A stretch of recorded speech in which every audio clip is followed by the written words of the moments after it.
Wait, what is this? What unfolded before me was a completely unfamiliar scene. The living room was filled with unrecognized furniture, and my workspace was overflowing with my in-laws' belongings.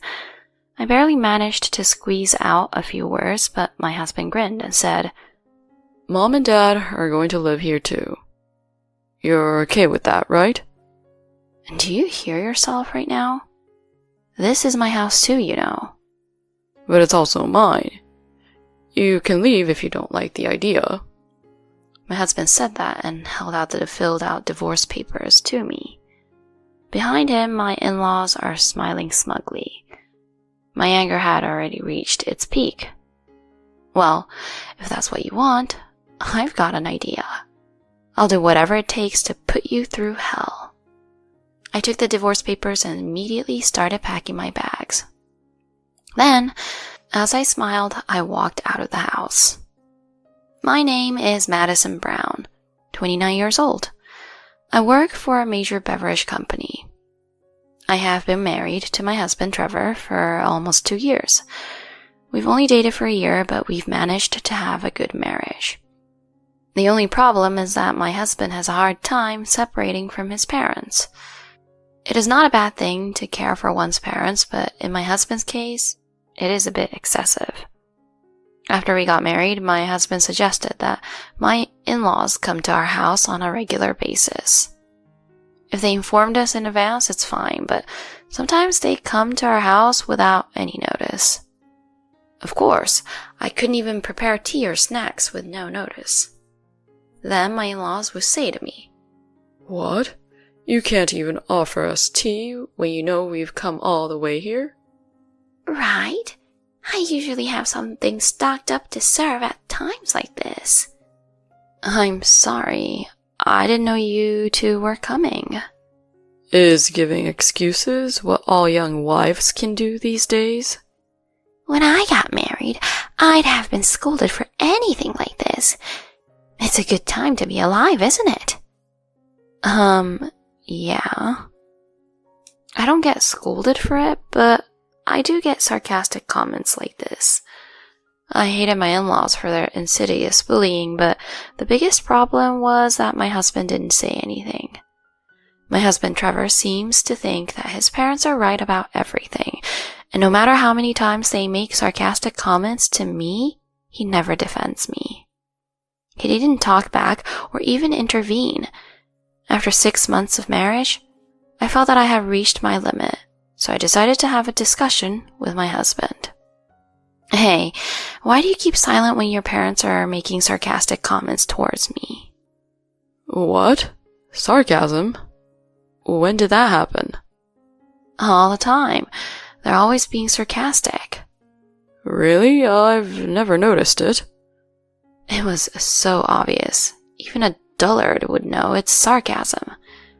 Is he playing dumb, or does he really not think it's sarcasm?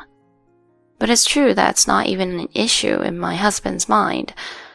I explained it to my husband to make him aware of it. What your parents are always saying to me is definitely sarcasm. So please, Trevor, say something. I don't know what to say, though. Mom and Dad are saying that because they care about you, Madison. What? What are you talking about? They want you to be a good wife. Isn't that a good thing?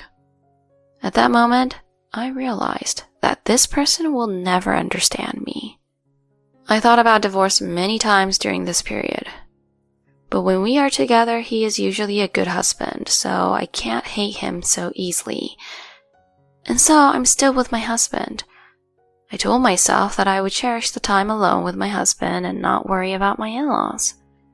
The only time I have to put up with them is when they visit. If I could just put up with that time, I could enjoy the rest of the time with my husband. That alone was enough to make me happy. Besides, my husband and I have a big pleasure waiting for us. We were going to buy a new house. At first, we were going to rent a house, but when I told my father about it, he said happily, I see. Then I will help you. What? Help? Madison, you didn't even have a wedding. I saved up for it, but ended up not using it. I've got about $150,000 saved up for you. $150,000? That's a lot more than I'd imagined, so I couldn't help but raise my voice in surprise. Apparently, my father had been saving up for me for a long time. Since I had excellent grades, I was exempted from paying full tuition for my university. I was able to get another scholarship, so I had almost no money to pay for it. That night, I talked to my husband about this. Hey, Trevor, I was wondering about moving to our new place. Why don't we buy a house? He widened his eyes at my suggestion. I then told him about my conversation with my father, as he probably didn't understand what was going on.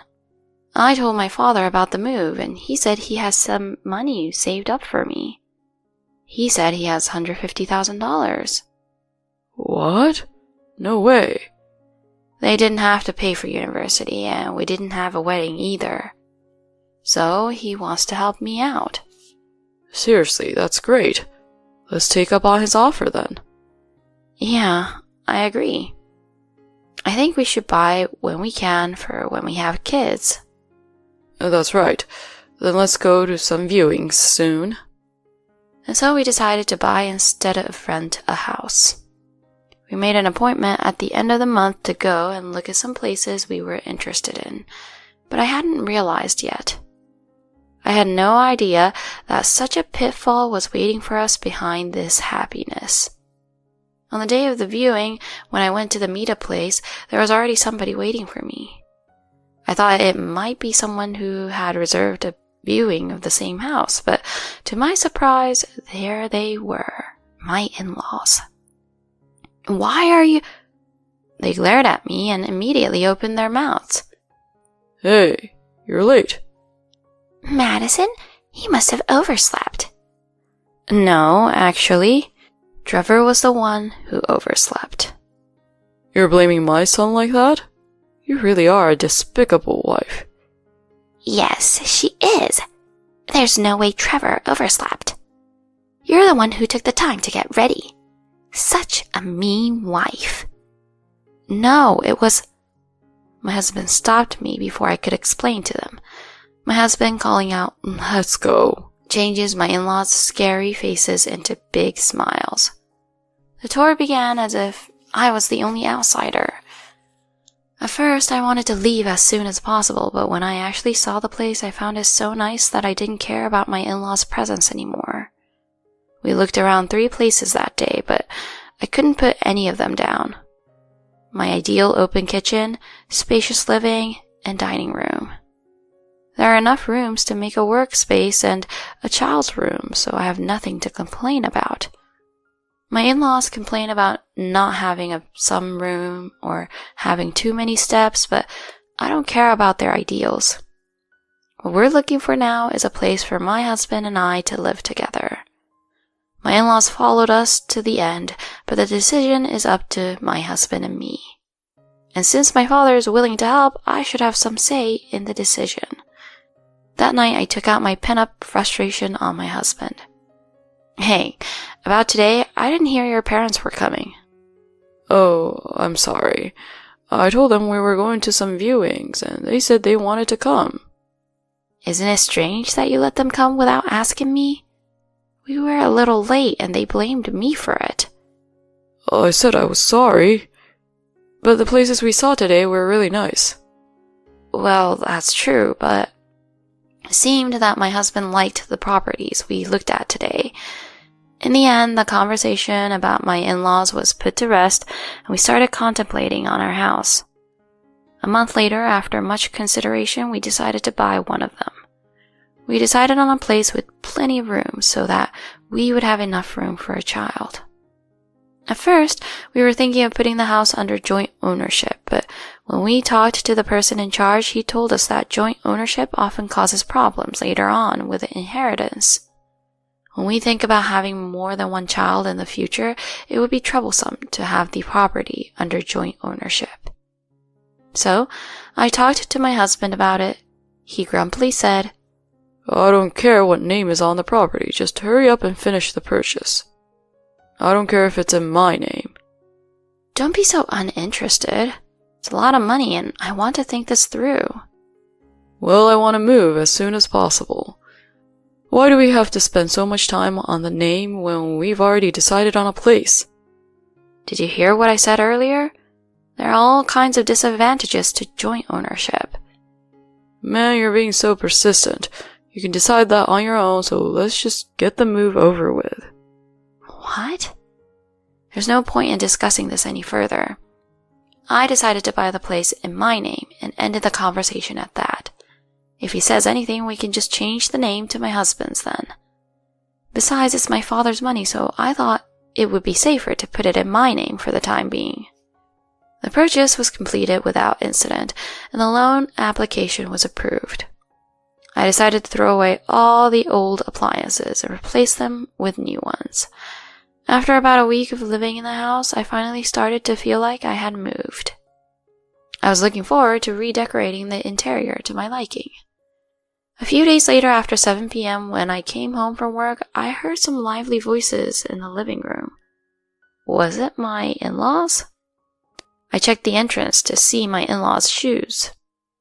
I let out a small sigh, but I couldn't just stay in the doorway.